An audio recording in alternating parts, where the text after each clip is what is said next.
السلام علیکم فرینڈز، آپ تمام دوستوں کو اس اسپیشل ویڈیو پہ خوش آمدید۔ اور آج کے ویڈیو میں ہم بات کریں گے ملک کے اندر جو ڈیولپنگ صورتحال ہے پولیٹکس کی، اس کے بارے میں۔ اور خان صاحب نے جو کیبنٹ میٹنگ کی اور اس کے بعد یہ ڈیسائیڈ کیا کہ ہم نے جو سینٹ کے الیکشن ہے وہ فیبرری میں کرنے ہیں، تو یہ آپ کو سمجھانے کی کوشش کریں گے کہ فیبرری میں سینٹ الیکشن کرنے کا مطلب کیا ہے، اور اس سے پی ڈی ایم کی جو تحریک ہے اس کا کیا ہوگا، اور آپ یہ بتائیں کہ خان صاحب کو کیا پولیٹکس آتی ہے یا نہیں آتی۔ اس سب چیز کے بارے میں بات کریں گے۔ اور اس کی طرف جانے سے پہلے آپ لوگوں سے یہ درخواست ہے کہ اگر آپ نے ہمارے چینل کو سبسکرائب نہیں کیا تو اس کو آپ ضرور سبسکرائب کر لیں اور بیل آئیکن کو ہٹ کر لیں تاکہ ہم اسی طرح کی انفارمیٹیو ویڈیوز آپ کے ساتھ شیئر کرتے رہیں۔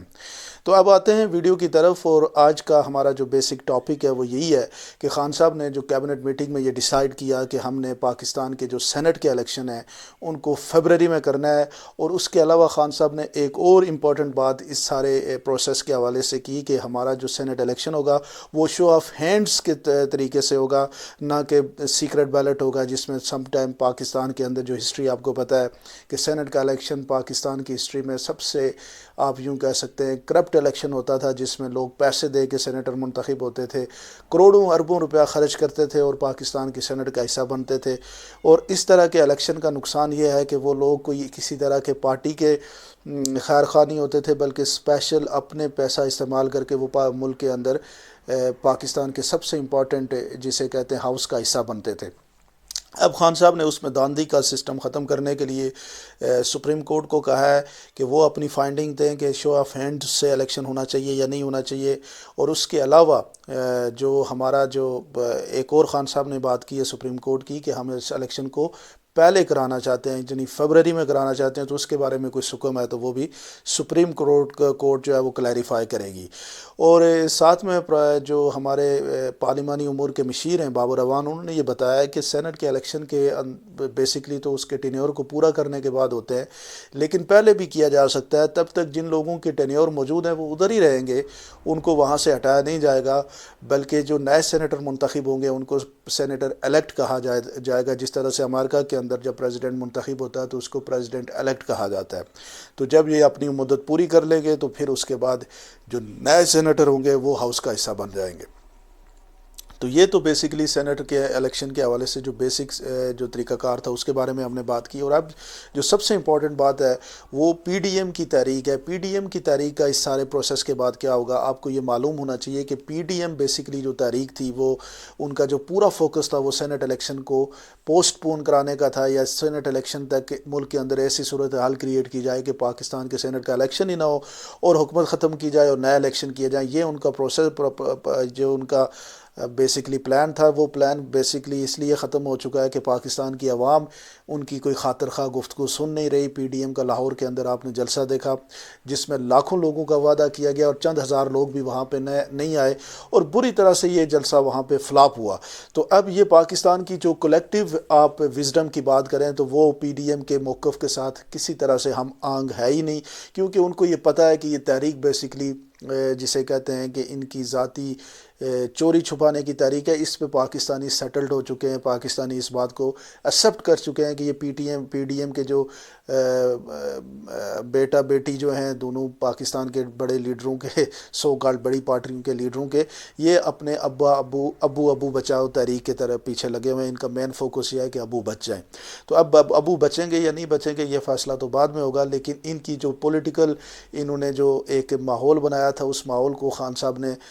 جسے کہتے ہیں 100 سونار کی ایک لوہار کی، ایک ہی بال کے اندر انہوں نے ان کی پوری جو تحریک تھی اس کو ٹھس کر کے رکھ دیا، اور ان کا جو بیسک پلان تھا سینٹ الیکشن کو پوسٹ پون کرانے کا وہ پہلے کرا دیا۔ اب انہوں نے جو کہا ہے کہ ہم نے جو کرنا ہے لانگ مارچ وہ فیبرری میں کریں گے، تو فیبرری میں آپ لانگ مارچ کریں گے یا پھر پاکستان کے سینٹ کے اندر الیکشن لڑیں گے، یہ دونوں فیصلے آپ نے کرنے ہیں۔ تو یہ مجھے لگتا ہے کہ خان صاحب نے ایک ماسٹر پولیٹیکل سٹروک کھیلا ہے، اور اس کے بعد اب یہ بیچارے ان کے یہ سیاسی طور پہ بے روزگار ہو گئے ہیں۔ اب ان کے پاس کچھ بھی نہیں رہا کہ کس بات کی کس مدعے کو پلان بنائیں اور اس کے بعد اس کے اوپر ورک کریں۔ میرا ان کو یہ مشورہ ہے کہ آپ پاکستان میں پولیٹکس کرنا چاہتے ہیں تو آپ ضرور کریں، آپ کا حق ہے، آپ کا ملک ہے، سیاست کریں، لیکن پہلے اپنے آپ کو جو آپ کے اوپر لگے ہوئے ہیں کیسز، ان سے اپنے آپ کو عدالتوں سے سرخرو کرائیں، پھر پاکستان کی عوام کے پاس جا کے ان کے مسائل کے حل کا ایجنڈا پیش کریں اور کرپشن کے سے توبہ استغفار کریں، تب جا کے آپ اس ملک کی عوام کو اپنی طرف لے کے آئیں گے۔ ابھی پاکستانی لوگ یہ اس بات پہ بلیو ہے ان کا کہ عمران خان صاحب اس ملک کے اندر کوشش کر رہے ہیں اور پاکستان کے اداروں کو ریوائیو کر رہے ہیں، پاکستان کی ایکسپورٹ انکریز کر چکی ہے، پاکستان کے اندر اسٹیبلٹی آ چکی ہے،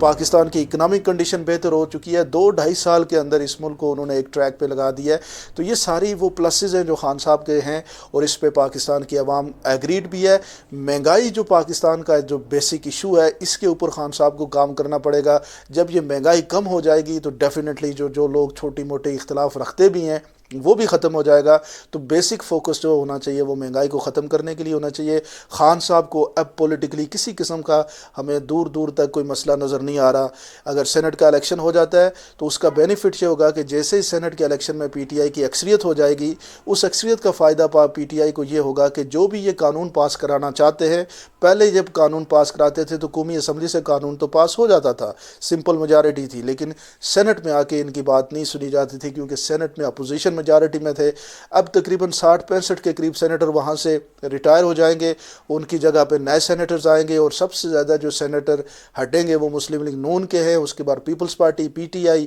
اور باقی جماعتوں کے بھی ہیں، اور ان سب میں جب نئے الیکشن ہوں گے تو سب سے زیادہ جو سینیٹر منتخب ہو کے آئیں گے وہ پی ٹی آئی کے اور ان کی اتحادی جماعتوں کے ہوں گے۔ تو اس طرح سینٹ کے الیکشن میں پی ٹی آئی کو فائدہ یہ ہوگا کہ سینٹ کے ہاؤس میں بھی پی ٹی آئی کی اکثریت ہو جائے گی، اور اس کے بعد پی ٹی آئی کا جو مین فوکس ہے وہ 18ویں ترمیم کے اندر اس کو ریوزٹ کرنا ہے۔ 18ویں ترمیم کے اندر بہت سارے ایسے حکم موجود ہیں جو آپ کی جو ہماری جو فیڈرل ہے اس کو کمزور کرتے ہیں۔